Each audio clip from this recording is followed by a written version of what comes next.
Welcome to Season 2 of the Spotlight series. Don't just survive, thrive. Most of us have experienced challenging times in our lives, particularly over the last few months of 2020. The key is how we choose to respond, whether we merely survive or thrive. My name is Nicholas Steele, founder of JJP Talent Solutions, an Australian IT recruitment company. With over 20 years' expertise, I provide insights on how you can transform your career to the next level. The focus of Season 2 is around reinvention and how we can thrive in the new normal. In this podcast, I speak to experts from a variety of professions, including HR, technology, marketing, and business coaching. I don't have all the answers. However, collectively, we can instill hope, clarity, and inspiration. I hope you enjoy listening.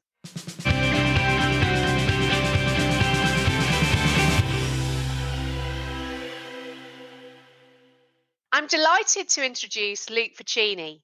Luke is Chief Brand Strategist at The Sponge, co-founder of Good North, and also author of Impact Brand Storytelling, a how-to guide for founders hell-bent on changing the world.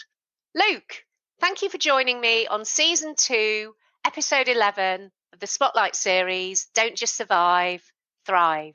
So Luke, you run a branding agency called The Sponge, which helps business owners rebrand with purpose. What do you mean when you say rebranding with purpose? Ooh, go for a big question to start. I like that.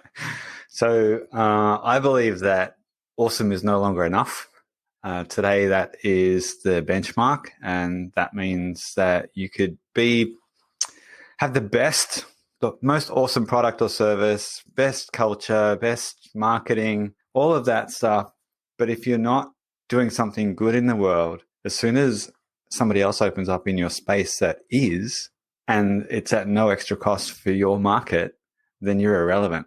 So what we do is help people stay ahead of the curve and unlock that good human potential that they have, because most people are good at home, but there's a disconnect with their business. So we help them bring that purpose, that goodness, that good human self into business and rebrand around it.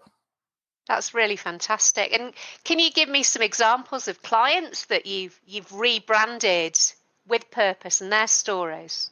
Oh, okay. I'll talk about one that I'm dealing with at the moment who has a commercial fit out company, and they're competing as a commodity for lockers and pro forma furniture for office spaces, and they've been undercut by the project of construction manager or builders because it's seen as a commodity.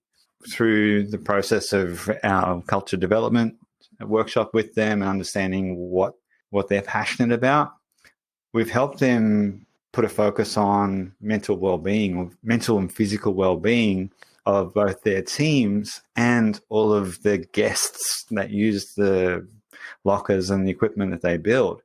So we're in the process now of building out the whole brand and the campaign around that, a longer terms bolted into the business. So it's really a cultural shift for them, but it's a brand shift for them too. So it's no longer about the commodity, but it's about their different audiences investing in this impact. By choosing them, they're choosing this. So it's for them, it's a bit of a paradox. It often is, because people don't understand this until they see it, and then it makes sense. It's, wow, we can do that. Just the morale boost on its own is incredibly valuable, but seeing what happens in the market, which we're about to see with this one soon, our goal is that these construction managers and builders will be invested in the outcome too, and not swap them for the alternative. So all things being equal. Yeah, so not just competing on price, and also that mental well-being is important all the time, but at the moment and in the future is going to be so highly relevant because of this pandemic and the effects that it's had. Absolutely. And the reality is that most people are doing these things, but they're doing them humbly and privately. When by doing it with authenticity and talking about it and inviting your customers into that as a co-creator, you're both enabling your customer to feel involved and have the rewards, share the rewards as a co-creator in that impact. But you're also popularizing this as something that businesses should be doing, because every business should be doing it. It should be normal, right? So it shouldn't be like, oh, can we do it versus why aren't we doing it? Definitely. So you don't need permission, just do it, basically. And the Sponge is also a certified B Corp. So what is a B Corp? Yes, B Corp is, it's been around for, I think, close to 15 years now, maybe longer. It's a certification that's come out of the US by necessity to protect. In the US, there is a benefit company like the LLC or S Corp, but a B Corp, which means that the vision and the impact is built into the Constitution. So it's protected. So investors can buy in, but they can't eliminate the good that the company's doing. So it protects that, the vision of the founder for shareholders. In Australia and in other countries around the world, we have the certification, which is a rigorous validation of your ethical and sustainable governance and how you treat the environment, your customers, the community. It's pretty rigorous. And I saw a quote today about it. It is such a pain. It's so painstaking. And this is by Outland Denim. James Bartle from Outland Denim mentioned it's such a painstaking process that no one does it for a marketing stunt. Yeah. So for me, it's a pre-qualifier for awesomeness. If you stick through that, because it is so rigorous, it does both validate you from a third party that is a leader in that. There are a few options. This is one. But yeah, it is a true test of of how good you are. So there's some really good brands out there that you may recognize. Patagonia is one. Mm-hmm. Intrepid. Yeah, there's a few. You Stone and Wood, if you're local here and you drink them. I'm not a beer drinker, but I've heard of them. And how long have the Sponge been a certified B Corp? Since January 1, 2017. That was when we certified, and we've just gone through recertification in the last 3 months, and it's harder now. Very proud of my team for increasing our score. Went up by 13 points. So, and that's the goal. It's like sets the standard for you and your team to then build on. And yeah, it's kind of cool to be able to improve. Congratulations. That's brilliant. Thank you.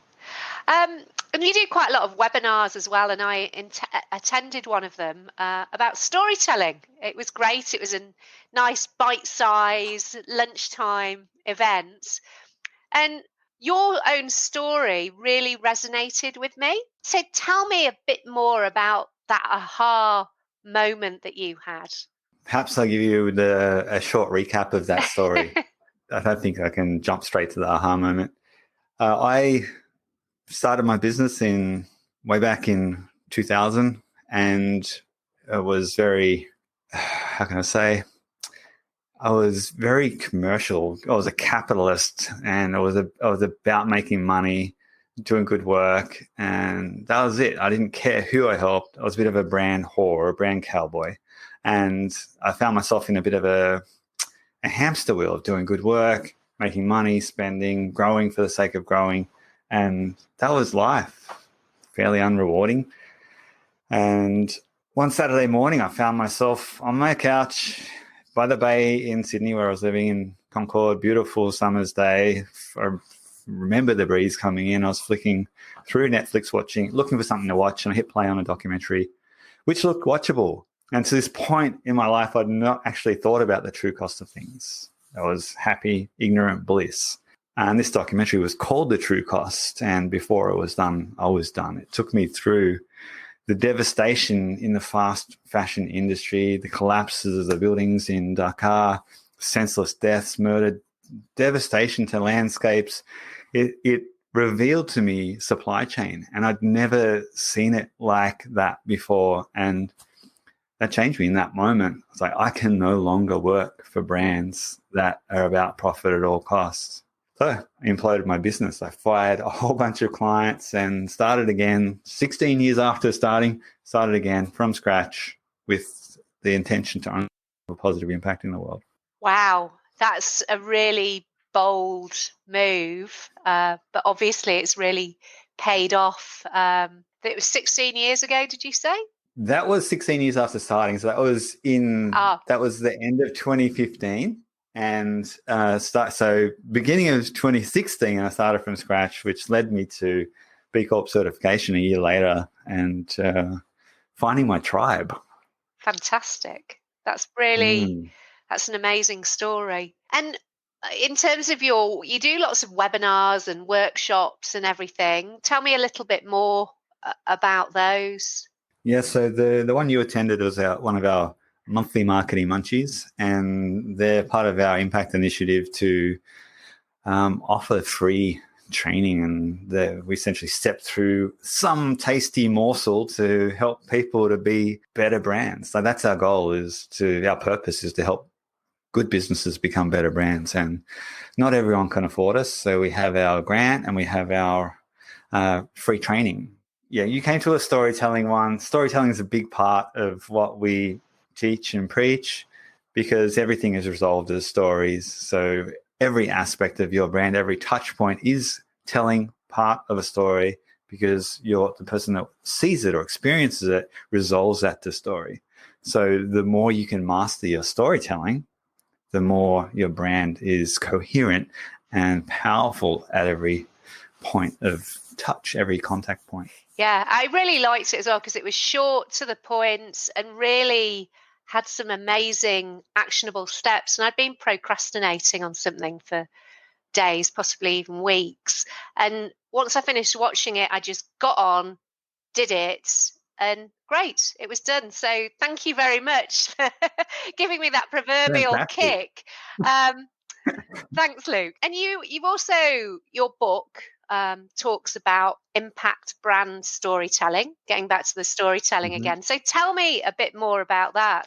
Yeah, so our framework that we use with every new client is to help them get clear on this framework, the impact brand story framework. And it's really understanding who you are as a brand, so that your culture, everything in there, your purpose, values, vision, your ethos, how you deliver, all of that good stuff. And then another part is who your buyers are, so getting clear on who they are, and of course your impact model. And then when you connect all three of those with story, and it's the right story for the right audience at the right time, you get this compound growth, and that's both in positive impact and profits. So the book is about that. It details that process. And while the subline there is it's for founders hell-bent on changing the world, I think anyone in business today can benefit from it, anyone that's leading a business. So it forms the foundation for all projects that we work on, whether it's a new name, new brand strategy, anything. Solid foundation means a solid brand, a solid project. Which is like anything in life, really, a solid foundation is what you need.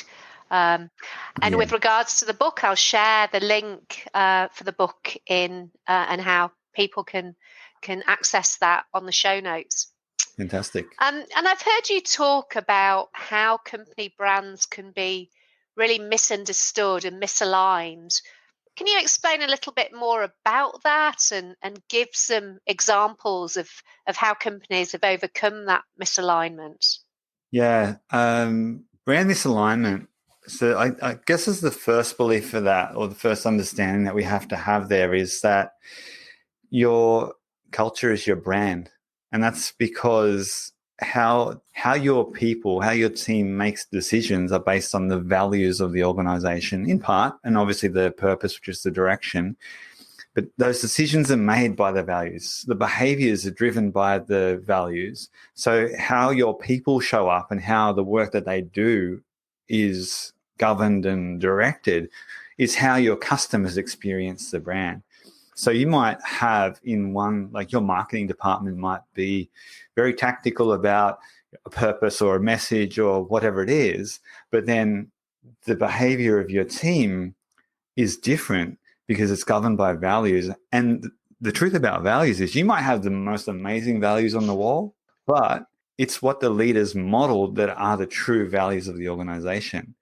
So misalignment starts with purpose and values, and it translates to the end. It could be the advertising department has different values to the core organization, which means the messaging's in the market wrong. So there is a feeling of misalignment for both your team and the marketplace. It's seen as a tactic or something wrong, inauthenticity. So the key there is starting with that foundation to get clear on who you are as an organization, have that authentic value structure. Transformations take time and they take sustained effort. So it's not an immediate thing. You can't just call in a consultant and fix it on the spot. But when you get that right and everyone in the organization is singing from the same song, it means that the messages from the top are the same, consistent, and advertising, marketing, sales is all consistent. The delivery, the way people speak on the phone is all consistent.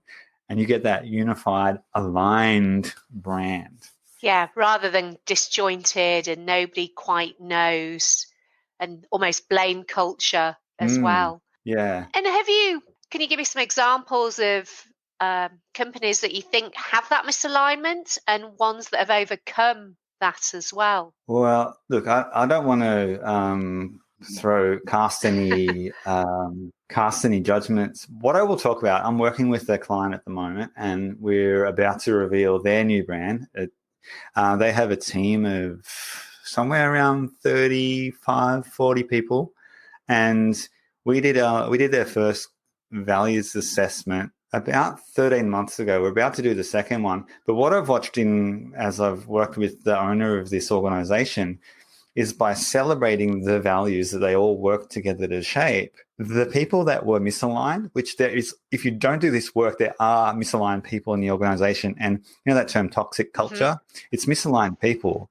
There's an entropy happening, and it creates a distrust within the team. Now, I've watched as these people, and they're good people, right? They just have found themselves in the wrong role because it hasn't happened that there was that rigorous selection process that made sure they were in, because the values weren't defined, right? So where they were, no fault of anyone, but it's the responsibility of the owners to solve it.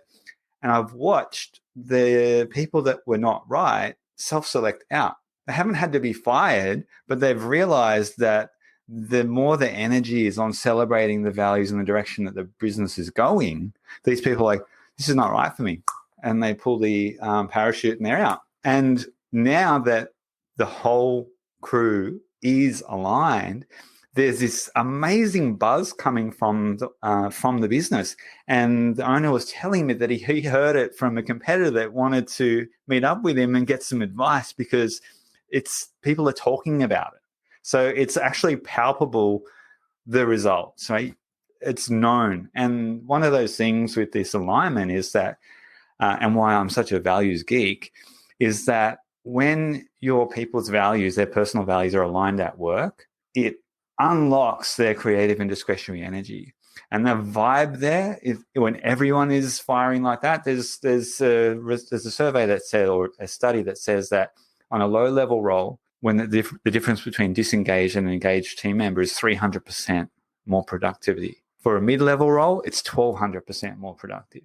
And the high level is off the charts, right? I'm seeing this with this client, and it's fantastic. And obviously everyone there is loving it because there's no toxicity. No one's pulling anyone down, subconsciously or not. So they're having fun and they're being successful. Yes. And hopefully your client, when he speaks to his competitor, will recommend you for your successes. I'm happy continuing to work with him in that space. So, look, I'm all for people being inspired and doing good. That's really the thing. I don't care who helps people do good in the world. I'm loving the impact that this organization's are going to have when they go public with what they're already doing. So it's exciting to see. Fantastic. And that's kind of brought me to my next question. So you're also the co-founder of Good North. There's a theme here, Luke. So what is your mission and purpose of Good North? Yeah, so talk about values. When we formed our values for the Sponge, one of them that came up, and I reminisced on this a little bit, is perpetuate goodness. And that was our desire as a team to do good in the world. And that has become my personal driving value.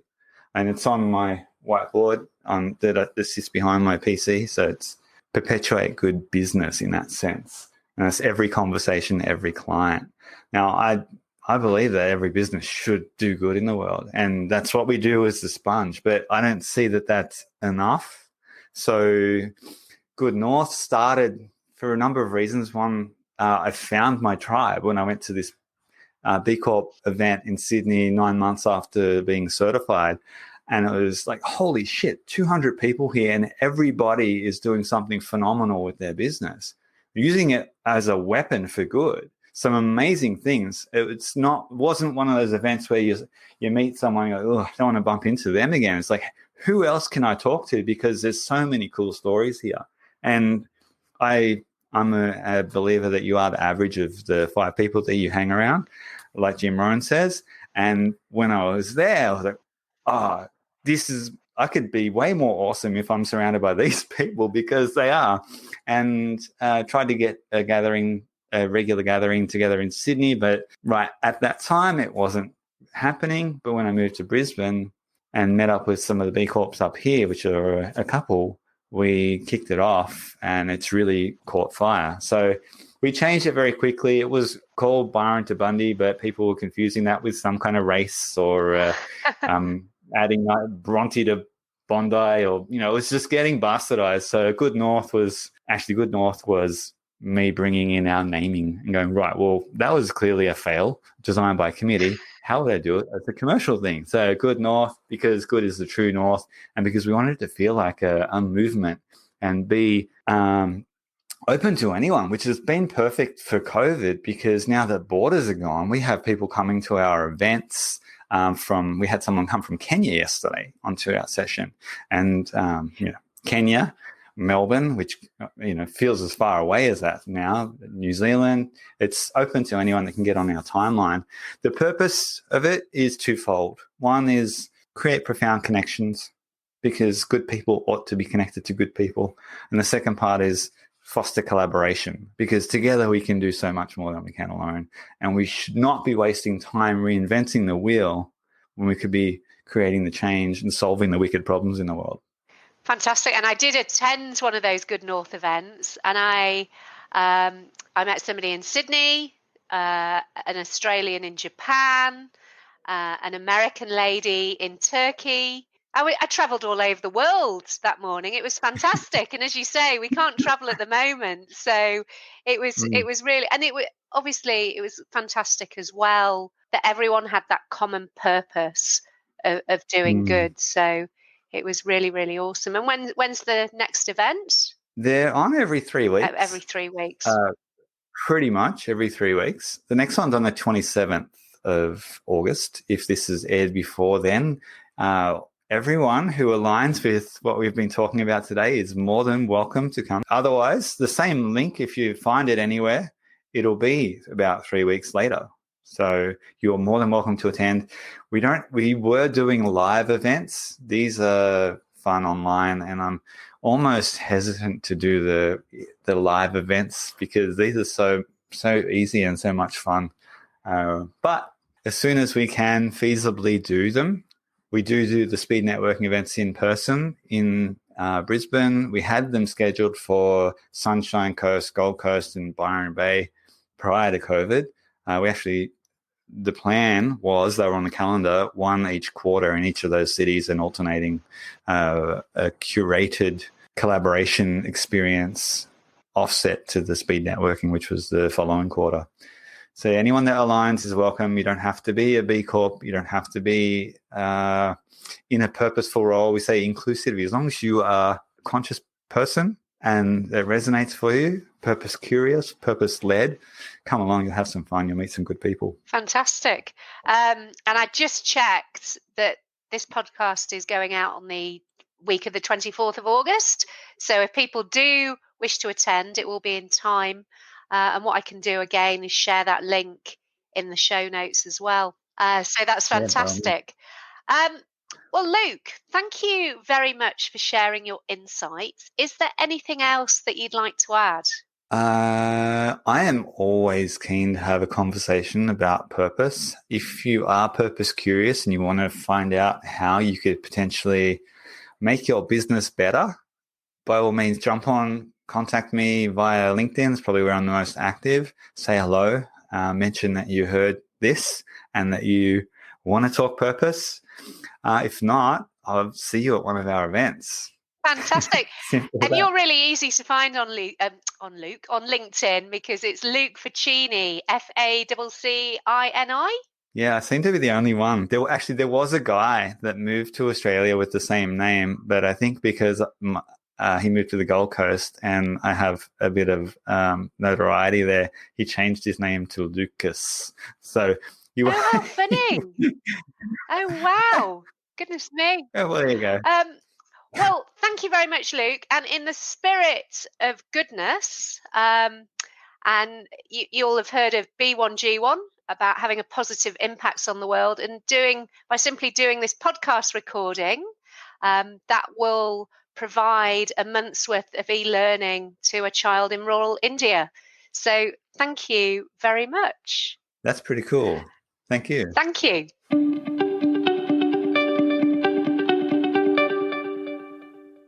I hope that you enjoyed this episode. Please remember to subscribe, rate, and review. If you're looking for career advice, your next career opportunity, or to grow your tech team, then please call me, Nicholas Steele, on 0499 773 546, or go to our website, jjptalent.com.au.